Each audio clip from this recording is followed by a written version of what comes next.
Pastor Steve, this is my first question for you.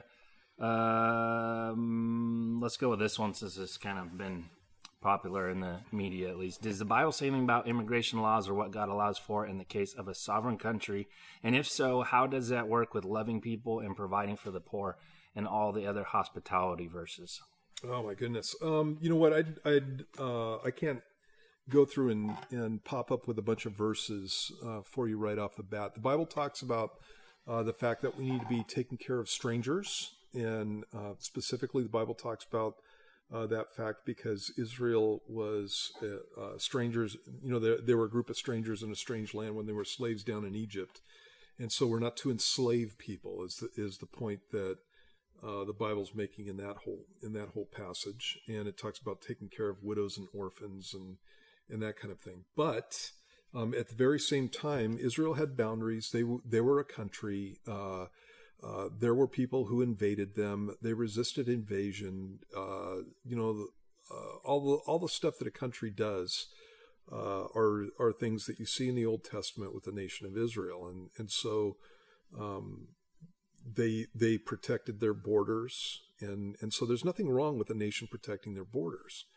and there were groups of people that weren't allowed to be there. And so you have the situation where Israel's coming in, and there were groups of people that were against the worship of God, and they were literally driven out of the land.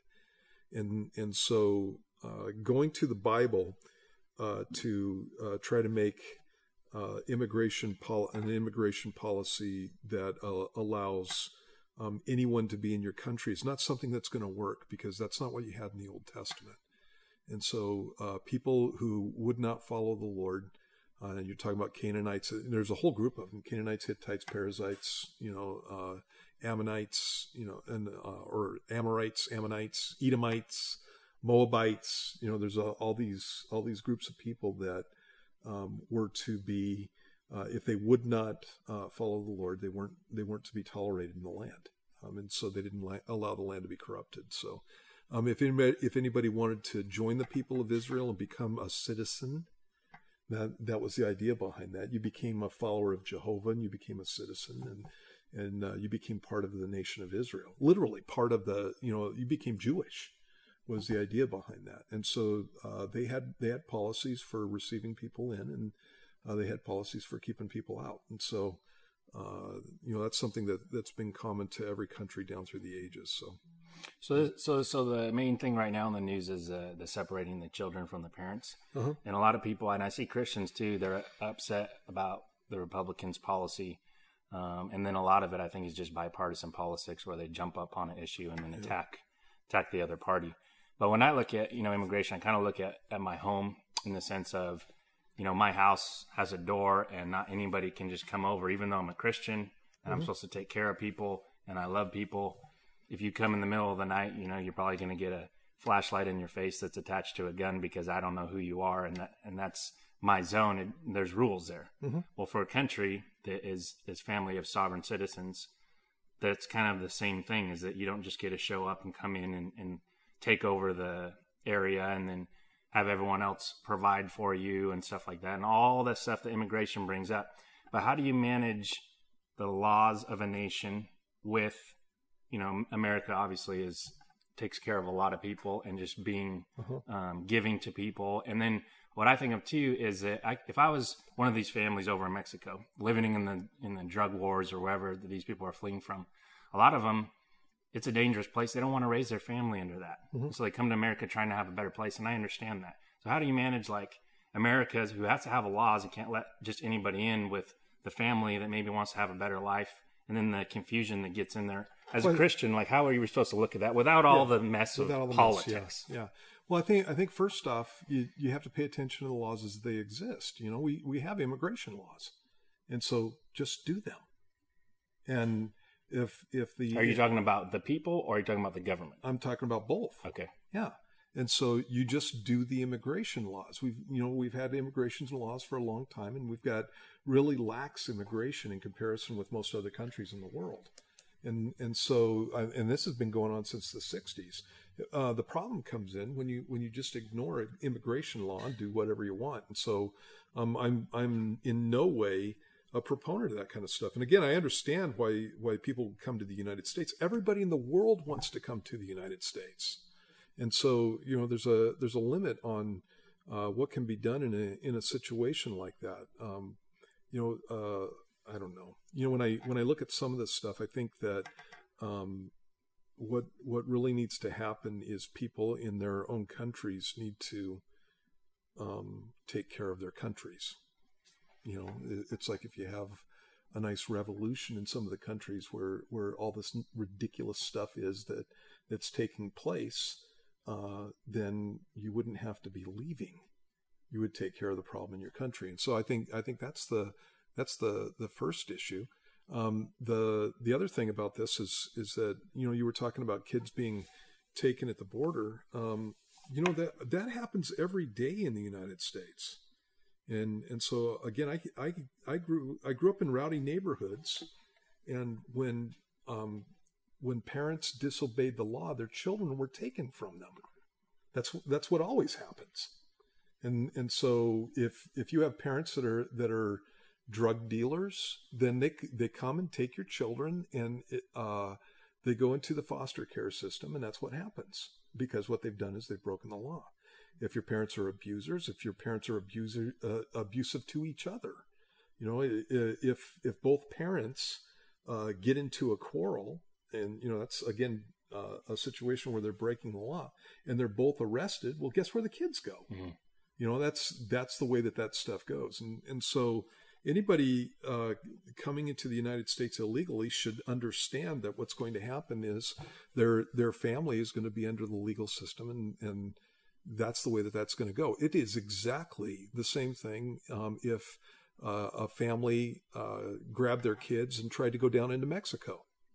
The Mexican government would put you in jail, and they'd separate you from your kids. That's what would happen. And so I think it's not reasonable to expect the legal system to be babysitters. I don't think that's reasonable. I think that what should happen is these people should be stopped at the border. If they don't want to be stopped at the border, they don't want to be put back on the other side of the border, then they go into the legal system. So I don't know what the problem is there. And ultimately the problem is people with cameras trying to make a big deal out of a certain issue in a certain context, and they would never make the same issue in another context. Right. And so parents that have been falsely accused of abusing their kids, they get their kids taken away. And I've known a number of people that have been in that situation, had their kids taken away. Parents who decided that they didn't want their kid to go over to the house of an ex-husband or an ex-wife who was a molester, and yet the court system said to do it. If you don't do that, the court system comes and takes your children away. And so there's a bunch of stuff with the court system that it is just normal for families to be separated when lines have been crossed, and even when they haven't been crossed and the person's innocent. When you get involved in the court system and you have children and both parents are doing something illegal, the children are going to be taken away. And so this is no different than any other situation. So I think that again, what should happen is we should have a reasonable immigration system, and actually, I think we do.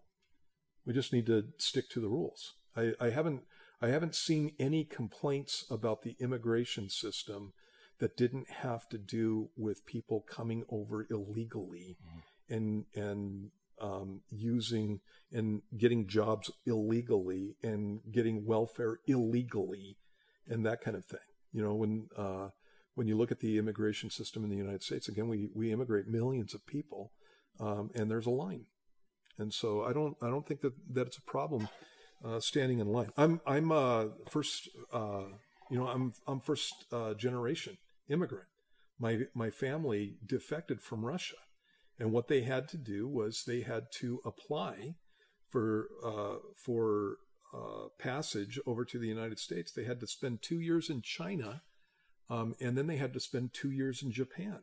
Wow. Before they could get sponsored to come over to the United States. And the sponsorship had to do with they had to have a job, they had to have a community, that guaranteed that my family was not going to be a burden on the society and that kind of thing. And after all those things were done, then they allowed us to come over. Right. And when my family came over, they came over from Japan, obviously, and they stopped off in San Francisco, and there was basically an immigration station there on an island in San Francisco, and they checked you for diseases and that kind of thing. And actually, one of my aunts was, I believe she was sick at the time. They almost didn't allow her in, and it was because they didn't want to spread disease. Mm-hmm. And so, but she got better. There was a waiting period while they were there, and she got better, and then they allowed them in.